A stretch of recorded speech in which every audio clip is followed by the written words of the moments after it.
Hello, നമ്മുടെ ഇന്നത്തെ work number വീലാണ്. അതെങ്ങനെ ചെയ്യുക എന്നുള്ളത് നോക്കാം. ഹായ്, നമ്മൾ നെക്സ്റ്റ് വർക്ക് എന്ന് പറയുന്നത് നമ്പർ വീലാണ്. അപ്പോൾ നമ്പർ വീൽ എങ്ങനെ ചെയ്യുക എന്നുള്ളത് നോക്കാം. ആദ്യം ഒരു കാർഡ്ബോർഡ് എടുക്കുക.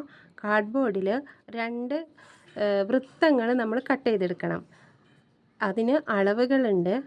ഒരു വൃത്തം അതിൻ്റെ ആരം എന്ന് പറയുന്നത് 4 ഇഞ്ചാണ്. ഒന്നിൻ്റെ ആരം എന്ന് പറയുന്നത് 6 ഇഞ്ചുമാണ്. അപ്പോൾ 6 ഇഞ്ച് ആരം വരുന്ന വൃത്തമാണ് ഇവിടെ നിങ്ങൾ കാണുന്നത്. അത് ഈ ആരം എന്ന് പറയുന്നത് എന്താണ്? ഇതിൻ്റെ സെൻറ്റർ പോയിൻറ്റിൽ നിന്നും ഈ എൻ്റെ ഭാഗത്ത് വരുന്ന അളവിനെയാണ് ആരം എന്ന് പറയുന്നത്. കണ്ടോ, ഇവിടുന്ന് തൊട്ട് ഇതുവരെയുള്ള ഈ അളവാണ് 6 ഇഞ്ച്. ഇതിനെയാണ് നമ്മൾ ആരം എന്ന് പറയുക. ഇനി ഇതിൻ്റെ ടോട്ടലായിട്ട് നോക്കുമ്പോൾ എത്രയാണ്? 12 വരിക. ഒരു ഭാഗത്ത് നിന്നും മറ്റൊരു ഭാഗത്തേക്ക് അളക്കുമ്പോൾ അത് 12 ഇഞ്ചാണ്. ഇതിൻ്റെ സെൻറ്റർ പോയിന്റ് നിന്നും എൻ്റെ ഭാഗത്തേക്ക് വരുന്നത് 6 ഇഞ്ചാണ്. അതാണ് ആരം. ഇനി ഒന്നെങ്കിൽ നിങ്ങൾ ഇത് കട്ട് ചെയ്യാൻ വേണ്ടിയിട്ട് കോമ്പസ് എടുത്തിട്ട് 6 ഇഞ്ച് അളവെടുത്തിട്ട് ഇതിങ്ങനെ റൗണ്ട് വരച്ച് കട്ട് ചെയ്യുക. ഇനി അതല്ല എന്നുണ്ടെങ്കിൽ നിങ്ങൾക്ക് ഞാൻ പറഞ്ഞു ഇതിൻ്റെ ടോട്ടൽ വിഡ്ത്ത് വരിക 12 ആണെന്ന്. അപ്പോൾ 12 എടുക്കുക. 12 എടുത്തിട്ട് ഇവിടെയും ഇതിൻ്റെ ഫസ്റ്റ് തുടങ്ങണ പോയിൻറ്റിലും അവസാനിക്കുന്ന പോയിൻറ്റിലും ഒരു ഡോട്ട് ഇട്ട് കൊടുക്കുക. ഇനി അതിൻ്റെ സെൻറ്റർ പോയിൻറ്റിലും ഒരു ഡോട്ട് ഇട്ട് കൊടുക്കുക. എന്നിട്ട് അതേ ഡോട്ടിൽ നിന്നും വീണ്ടും ഇങ്ങനെ അതിൻ്റെ ഓപ്പോസിറ്റ് സൈഡായിട്ട് ഇങ്ങനെ വെച്ച് കൊടുക്കുക. എന്നിട്ട് ഇവിടെ ഒരു ഡോട്ട് എന്നുള്ള രീതിയിൽ കാർഡ്ബോർഡിൽ മാർക്ക് ചെയ്യുക. എന്നിട്ട് ഇവിടെ നിന്ന് ഈ ഡോട്ടിനെ എല്ലാം കൂടെ ബന്ധിച്ചിട്ട് കണക്ട് ചെയ്തിട്ട് ഒരു വലിയ റൗണ്ട് വരയ്ക്കുക. എന്നിട്ടത് കട്ട് ചെയ്തെടുക്കാം. അങ്ങനെ നിങ്ങൾക്ക് ചെയ്യാം. അതേപോലെ നിങ്ങൾക്ക് എന്ത് ചെയ്യണം?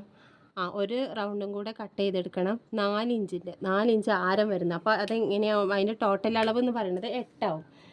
ഇപ്പോൾ ഇങ്ങനെ എടുക്കുക. എന്നിട്ട് 8 ഇഞ്ചിൽ മാർക്ക് ചെയ്യുക. അതിൻ്റെ ഫസ്റ്റും ലാസ്റ്റും ഓരോ പോയിൻ്റ് ഇട്ടിട്ട് മാർക്ക് ചെയ്യുക. അതേപോലെ അതിൻ്റെ നേരെ ഓപ്പോസിറ്റ് വെക്കുക.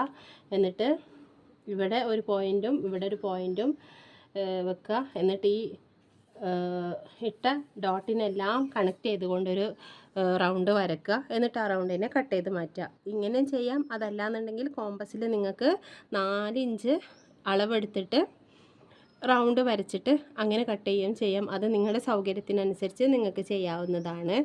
എന്നിട്ട് അതിൽ അതേ വലിപ്പത്തിൽ വരുന്ന ഒരു ചാർട്ട് എടുത്തിട്ട് ഒട്ടിച്ച് വെക്കുക. ആ റൗണ്ട് ഭാഗം കട്ട് ചെയ്തെടുത്ത് ആ കാർഡ്ബോർഡിൻ്റെ മുകളിൽ ഒരു ചാർട്ട് പേപ്പർ ഇതേപോലെ കട്ട് ചെയ്തിട്ട് നിങ്ങൾ എന്ത് ചെയ്യുക? അതിൻ്റെ മുകളിൽ ഒട്ടിച്ച് വെക്കുക. എന്നിട്ട് അതേപോലെ ഇതിൻ്റെ സൈഡിലൊക്കെ ഇങ്ങനെ 1/2 ഇഞ്ച് വീതത്തിലുള്ള ഷെയ്ഡിങ് കൊടുക്കുക. കണ്ടോ? ഷെയ്ഡിങ് കൊടുക്കുക. അതിന് ശേഷം ഓരോ കോളത്തിലും ആ റൗണ്ടിനെ തുല്യ 10 ഭാഗങ്ങളായിട്ട് നിങ്ങൾ മാർക്ക് ചെയ്യുക. ഇപ്പോൾ അത് കണ്ടോ? 1 2 3 4 5 6 7 8 9 10 ഇങ്ങനെ 10 ഭാഗങ്ങളായിട്ട് നിങ്ങൾ മാർക്ക് ചെയ്തിടുക. ഭാഗങ്ങളായിട്ട് വിഭജിക്കുക. എന്നിട്ട് ഒരു പോയിൻറ്റിൽ ഒരു കോളത്തിൽ ഒരു സീക്വൻസ്, രണ്ടാമത്തെ കോളത്തിൽ 2 സീക്വൻസ്, അങ്ങനെ ഓരോ കോളത്തിലും 1 മുതൽ 10 വരെയുള്ള സീക്വൻസ് ഒട്ടിക്കുക. അപ്പോൾ ഫസ്റ്റിൽ കണ്ടോ? ഒരു സീക്വൻസ്, പിന്നെ 2, പിന്നെ 3, പിന്നെ 4 5 6 7 8 9 10 ഇങ്ങനെ ഈ രീതിയിൽ നിങ്ങൾ സീക്വൻസ് ഒട്ടിക്കുക. ഇങ്ങനെ ഒട്ടിക്കേണ്ടത് ഏതാണ്? ആ വലിയ റൗണ്ടിലാണ്, വലിയ വീലിലാണ് നിങ്ങളിങ്ങനെ സീക്വൻസ് ഒട്ടിക്കേണ്ടത്. ഇനി ഇതുപോലെ നിങ്ങൾ 4 ഇഞ്ചിൻ്റെ ഒരു റൗണ്ടും കൂടെ കട്ട് ചെയ്തെടുത്തിട്ടുണ്ടാവും അല്ലേ? അതെൻ്റെ കയ്യിലില്ലാത്തതുകൊണ്ട് ഞാൻ ഇത് ഒരു മോഡലായിട്ട് കാണിക്കുകയാണ്. അതും ഇതേപോലെ തന്നെ കാർഡ്ബോർഡ് എടുക്കുക. കാർഡ്ബോർഡിലൊരു ചാർട്ട് വെക്കുക. ചാർട്ട് ഒട്ടിച്ച് വെക്കുക. അങ്ങനെ പേസ്റ്റ് ചെയ്ത് ചാർട്ടിൻ്റെ മുകളിൽ ഇതേപോലെ 1/2 ഇഞ്ച് വീതം ഷെയ്ഡ് ചെയ്ത് കൊടുക്കുക. എന്നിട്ട് അതിനെയും ഇതുപോലെ തന്നെ 10 ഭാഗങ്ങളാക്കിയിട്ട് 10 കോളങ്ങളാക്കിയിട്ട് തിരിക്കുക. തുല്യ അളവിലായിരിക്കണം നിങ്ങൾ പാർട്ട് ചെയ്യേണ്ടത്. എന്നിട്ട് ഒരേ ഫസ്റ്റ് കോളത്തിൽ 1 എന്ന് എഴുതുക, രണ്ടാമത്തെ കോളത്തിൽ 2 എന്ന് നമ്പറായിട്ട് മാർക്ക് ചെയ്യാണ് വേണ്ടത്.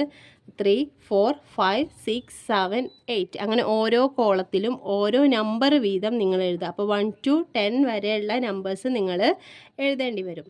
എന്നിട്ട് ആ റൗണ്ടിനെ, ആ വീലിനെ ഇതിൻ്റെ സെൻറ്റർ പോയിൻറ്റിലോട്ട് വെച്ചിട്ട് ഒരു പിന്നോ അതല്ലെങ്കിൽ സൂചിയോ എന്തെങ്കിലും വെച്ചിട്ട് നിങ്ങൾ എന്ത് ചെയ്യുക, ഇങ്ങനെ അറ്റാച്ച് ചെയ്ത് വെക്കുക. ഇതാണ് നമ്പർ വീൽ. ഇതിൻ്റെ പേരെന്താണ്? Number wheel. അപ്പോൾ അളവ് അറിയാലോ, 6 ഇഞ്ച് 4 ഇഞ്ച്. പിന്നെ ഷെയ്ഡിങ് ചെയ്യേണ്ടത് 1/2 ഇഞ്ച്. ഓരോ കോളങ്ങളും പാർട്ട് ചെയ്യേണ്ടത് തുല്യ അളവായിരിക്കണം. 1 to 10 വരെയുള്ള കോളങ്ങളാണ് നിങ്ങൾ വരയ്ക്കേണ്ടത്. ഫസ്റ്റ് വലിയ സർക്കിളിൽ നിങ്ങൾ എന്ത് ചെയ്യണം, സീക്വൻസ് ഒട്ടിക്കണം. രണ്ടാമത്തെ ചെറിയ വീലിൽ നിങ്ങൾ നമ്പർ എഴുതണം. ഓക്കെ. ഇതിൻ്റെ കൂടെ തന്നെ ഒരു വർക്കും കൂടെ തരുന്നുണ്ട്, കോയിൻ കളക്ഷൻ. അപ്പോൾ നിങ്ങൾ വിചാരിക്കും ഒരേ ടൈമിൽ 2 വർക്ക് എന്താണെന്നുള്ളത്.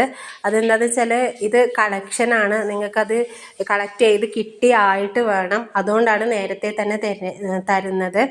അപ്പോൾ കോയിൻ കളക്ഷൻ എന്ന് പറഞ്ഞാൽ നിങ്ങൾക്കറിയാലോ, മുന്നേ ഉണ്ടായിരുന്ന പുരാതനമായിട്ടുള്ള കോയിൻസ്, പിന്നെ നമ്മൾ എടുത്തു പോയിട്ടുള്ള കോയിൻസ്, അതിൽ നോട്ടും പറ്റും കേട്ടോ. നോട്ട് പൈസ ആയാലും കുഴപ്പമൊന്നുമില്ല. അതേപോലെ വിദേശ രാജ്യങ്ങളുടെ കോയിൻസ് ഒക്കെ നിങ്ങൾ കളക്ട് ചെയ്ത് വെക്കുക. എന്നിട്ട് ഒരു ചാർട്ട് എടുത്തിട്ട് അതിന് 1 or 2 ചാർട്ട് എടുത്തിട്ട് നിങ്ങൾ എന്ത് ചെയ്യുക, ഒരു വലിയൊരു ബുക്കിൻ്റെ, ഇപ്പോൾ ഈ പിന്നെ ഫോട്ടോയിൽ കാണുന്ന ബുക്കിൻ്റെ വലിപ്പത്തിലുള്ള ഒരു പേപ്പറുകൾ ആക്കി കട്ട് ചെയ്തിട്ട് അതിനെ പിൻ ചെയ്ത് ഒരു ബുക്ക് രൂപത്തിലാക്കുക. എന്നിട്ട് ഓരോ പേജിലും കോളൊക്കെ വരച്ച് നല്ല വൃത്തിയാക്കി വെക്കുക. അതിൻ്റെ ഫസ്റ്റ് പേജ്, അതായത് ആ ചട്ടയിൽ തന്നെ നിങ്ങൾ കോയിൻ കളക്ഷനിൽ നിന്ന് വലിയ ലെറ്റർ ആക്കിയിട്ട് തന്നെ എഴുതുക. അത് ഭംഗിയിൽ വൃത്തിയാക്കിയിട്ട് എഴുതുക. നെക്സ്റ്റ് പേജ് മുതൽ നിങ്ങൾ ഓരോ കോയിനായിട്ട് ഒട്ടിച്ച് തുടങ്ങുക. ഇനി ഇങ്ങനെയൊക്കെ നിങ്ങൾക്ക് ബുക്ക് രൂപത്തിലൊക്കെ ഉണ്ടാക്കാൻ ബുദ്ധിമുട്ടാണ് എന്നുണ്ടെങ്കിൽ ഇങ്ങനെ കോയിൻ കളക്ഷന് വേണ്ടി ഉപയോഗിക്കുന്ന ആൽബം ഇതേപോലെ തന്നെ റെഡിമെയ്ഡായിട്ട് നിങ്ങൾക്ക് വാങ്ങാൻ കിട്ടും. പക്ഷെ അതിന് നല്ല എമൗണ്ട് കൊടുക്കേണ്ടി വരും. അപ്പോൾ നിങ്ങൾക്ക് ബുദ്ധിമുട്ടില്ലെങ്കിൽ അങ്ങനെ വാങ്ങാം. അതല്ല എന്നുണ്ടെങ്കിൽ ഞാൻ നേരത്തെ പറഞ്ഞ പോലെ ചാർട്ട് വെച്ച് ഉണ്ടാക്കിയിട്ട് അതിലൊട്ടിക്കുകയും ചെയ്യാം. അപ്പോൾ ഇന്ന് തന്നിട്ടുള്ളത് 2 വർക്കുകളാണ്. ഒന്ന് നമ്പർ വീല്, 2 കോയിൻ കളക്ഷൻ. ഇത് രണ്ടും നിങ്ങൾ പിന്നെ പെട്ടെന്ന് തന്നെ ചെയ്യുക. കോയിൻ കളക്ഷൻ നിങ്ങൾക്ക് പെട്ടെന്ന് ചെയ്ത് തീർക്കാൻ പറ്റില്ല, ഇത് കളക്ട് ചെയ്യാൻ കുറച്ച് ടൈം എടുക്കും. എന്നാൽ നമ്പർ വീല് നിങ്ങൾക്ക് 1, 2, 3 ദിവസം കൊണ്ടൊക്കെ ചെയ്ത് തീർക്കാം. അപ്പോൾ തരുന്ന പ്രാക്ടിക്കലൊക്കെ പെട്ടെന്ന് ചെയ്ത് തീർക്കുക. ഓക്കെ.